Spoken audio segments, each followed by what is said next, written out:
ძალიან გემრიელი გამოდის. აი ასე მზად არის. ზედმეტი წვენი რაც ოდნავ გავწურე, რომ ძალიან თხევადი არ გამოვიდეს. ახლა უნდა დავჭყლიტოთ.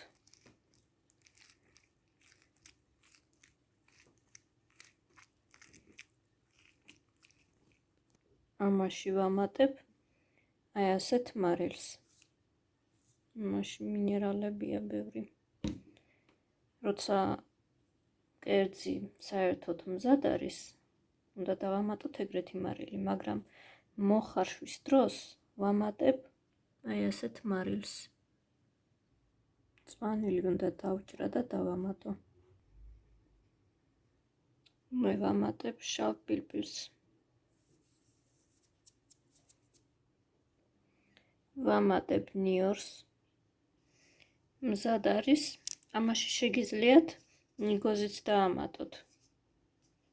მე არ ვამატებ ამ ჯერზე.